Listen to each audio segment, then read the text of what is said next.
Bismillahirrahmanirrahim. Assalamualaikum warahmatullahi wabarakatuh. Alhamdulillahirabbil alamin. Hadana li hadza wa ma kunna linahtadiya laula an hadanallah. Asyhadu an la ilaha illallah wahdahu la syarikalah wa asyhadu anna Muhammadan abduhu wa rasuluh. Allahumma salli ala Muhammadin wa ala ali Muhammad, amma ba'd. Hadirin para pemirsa yang sama dimuliakan Allah Subhanahu wa taala, pembahasan kita sekarang adalah ayat pertama dari Al-Fatihah. Karena Al-Fatihah adalah merupakan satu-satunya surat yang wajib dibaca pada setiap kali sholat, secara otomatis ayat-ayat yang akan kita bahas juga adalah wajib dibaca dalam setiap sholat kita. Nabi Shallallahu Alaihi Wasallam bersabda, "Man shalla sholatan la yaqra fiha bi ummil Qur'an fahiya khidaj ghairu tamam."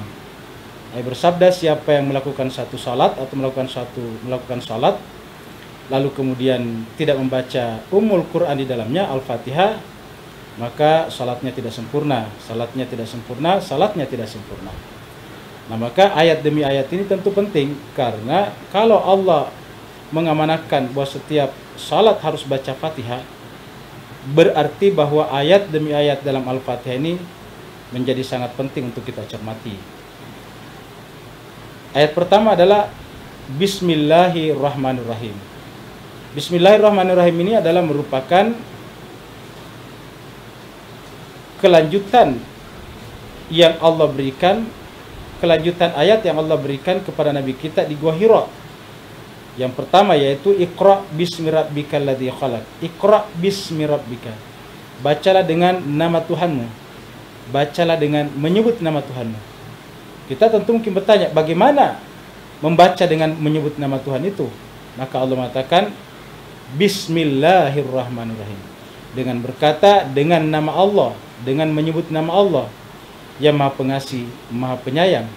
Jadi Bismillahirrahmanirrahim adalah merupakan, bisa dikatakan sebagai implementasi daripada surat Al-Alaq ayat 1 itu. Iqra bismi rabbikal ladzi khalaq, baru kemudian Bismillahirrahmanirrahim. Bacalah dengan menyebut nama Tuhanmu yang Maha Pengasih lagi Maha Penyayang. Bismillahirrahmanirrahim ini adalah terdiri dari 5 kata. Yang pertama adalah huruf ba. Ba itu satu kata. Bisa kita sebut dengan satu kata. Karena dalam bahasa Arab disebut dengan harfu jar. Kalau bahasa Arab mungkin tidak disebut dengan kata, itu harfu, tetapi dalam bahasa kita disebut dengan kata, seperti kata depan dan sebagainya, karena bermakna dengan. Terus yang kedua adalah ismun, nama Allah. Bismi dengan nama, jadi ada nama di sana. Terus kemudian Allah yang ketiga. Terus yang keempat adalah Ar-Rahman, yang kelima adalah Ar-Rahim. Jadi ini ada 5 di dalamnya. Yang kedua, ketiga, 4, 5 itu adalah Allah semuanya. Ismun tentu ismunya Allah, namanya Allah. Ismullah, namanya Allah. Terus kemudian Allah, ya tentu nama zatnya. Kemudian Ar-Rahman, yaitu salah satu daripada asma'nya, Asmaul Husnanya. Ar-Rahim salah satu daripada Asmaul Husnanya. Jadi Ar-Rahman Allah, Ar-Rahim Allah. Allah juga tentu apalagi. Terus kemudian ismun, namanya Allah. Nah, yang pertama dengan. Dengan itu adalah penghubung. Terhubung dengan apa? Maka disinilah kita lihat fungsi daripada huruf ba. Huruf ba sebagai huruf jar yang bermakna dengan, menunjukkan bahwa Bismillahirrahmanirrahim ini tidak sempurna sebagai kalimat. Kalau dalam kaidah bahasa Arab disebut dengan syibhul jumlah, atau kalau mungkin dalam bahasa kita disebut dengan anak kalimat saja. Kalau ini adalah anak kalimat, lalu mana induk kalimatnya? Mana pokok kalimatnya? Maka kita lihat bahwa Bismillahirrahmanirrahim ini harus disambut dengan sesuatu yang lain. Harus punya induk kalimat. Inilah fungsi daripada Bismillahirrahmanirrahim. Yaitu bahwa setiap perbuatan kita, sebuah aktivitas kita yang benar, yang sejalan dengan syariat, yang tidak bertentangan dengan hukum-hukum Allah, maka dimulai dengan Bismillah, baru kemudian bersambung. Contohnya, kita makan, saya makan dengan menyebut nama Allah. Begitu kita mengatakan saya makan dengan menyebut nama Allah, berarti perbuatan makan kita itu, walaupun makan itu kelihatannya hanya perbuatan biologis, berkenaan dengan benda dan materi, Tetapi perbuatan biologis dan material itu menjadi transenden, menjadi beyond, menjadi melampaui materi, nilai materi dan biologisnya. Perbuatan itu tiba-tiba naik ke langit, tiba-tiba memasuki alam malakut. Perbuatan itu terangkat ke atas, tiba-tiba perbuatan itu menjadi kekal, yang dalam Al-Quran disebut dengan al-baqiyatus shalihat. Semua perbuatan apa saja. Pakai baju itu adalah benda. Begitu kita pakai baju dengan menyebut nama Allah, maka perbuatan pakai baju kita itu adalah mengalami transendensi, mengalami sakralisasi, tiba-tiba menjadi ruhania, menjadi suci. Perbuatan yang kelihatannya perbuatan benda, perbuatan material, tetapi begitu baca bismillah, maka perbuatan itu terangkat ke atas. Begitu juga dengan yang lain apa saja. Pakai sepatu, saya pakai sepatu dengan menyebut nama Allah. Ibu-ibu pakai kerudung, saya pakai kerudung dengan menyebut nama Allah. Sopir mengendari mobil, saya nyopir dengan menyebut nama Allah. Perbuatan apa saja.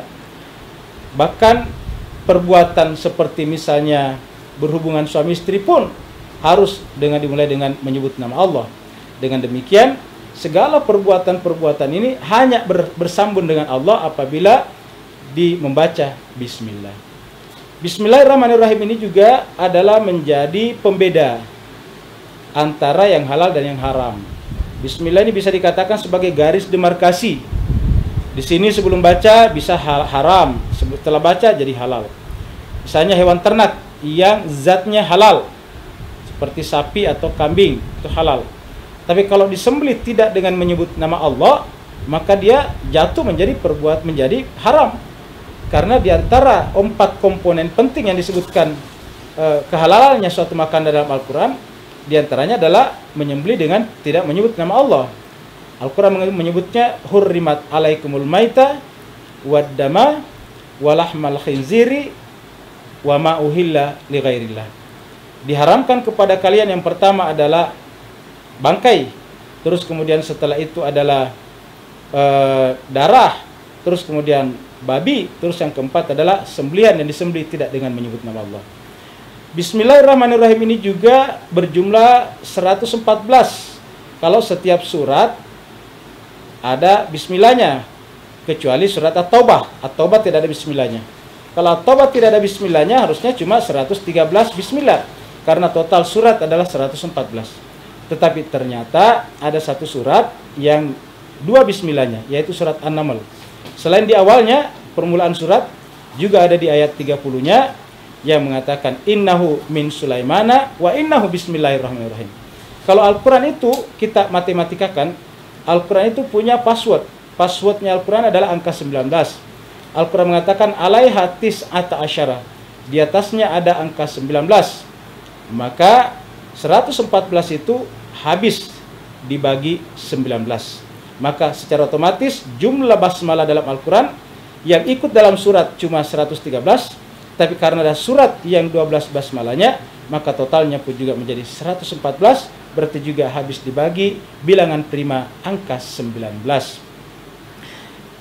Contoh yang Allah berikan kepada kita bahwa segala sesuatu dimulai dengan bismillah adalah surat Nabi Sulaiman yang disebutkan tadi dalam surat An-Naml.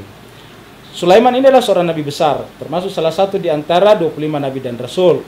Kemudian menyurat kepada orang yang tidak Islam, yaitu seorang raja atau ratu perempuan, raja perempuan yaitu Ratu Balkis. Ketika menyurat di sana dan dibuka oleh Ratu Balkis, maka ternyata permulaan surat Nabi Sulaiman itu adalah Bismillahirrahmanirrahim. Sehingga ketika Ratu Balkis membaca surat itu, dia katakan innahu min Sulaimana wa innahu bismillahirrahmanirrahim. Jadi kalau Nabi Sulaiman saja menulis surat dimulai dengan Bismillahirrahmanirrahim, maka begitu juga dengan Allah SWT menyurat kepada kita yang kumpulan surat-suratnya disebut dengan Al-Quran dimulai dengan Bismillahirrahmanirrahim, kecuali dengan surat At-Taubah yang memang tidak dimulai dengan Bismillahirrahmanirrahim, dan alasannya nanti pada saatnya kita akan bicarakan. Tetapi perbuatan Nabi Sulaiman bisa dipastikan adalah wahyu, karena kalau berstatus sebagai Nabi dan Rasul tentu berlaku wa ma yantiqu anil hawa in huwa illa wahyun yuha. Tidak lagi berbicara berdasarkan hawa nafsunya, kecuali bahwa yang dibicarakan itu adalah wahyu yang diwahyukan. Berarti tulisan Nabi Sulaiman dalam suratnya yang dimulai dengan Bismillahirrahmanirrahim pun juga adalah perintah wahyu dari Allah Subhanahu wa taala, maka hadirin yang dimuliakan Allah Subhanahu wa taala, marilah kita memulai dari sekarang membiasakan diri, memulai apapun juga yang benar di sisi Allah sejalan dengan syariatnya, selalu membaca Bismillahirrahmanirrahim. Assalamualaikum warahmatullahi wabarakatuh.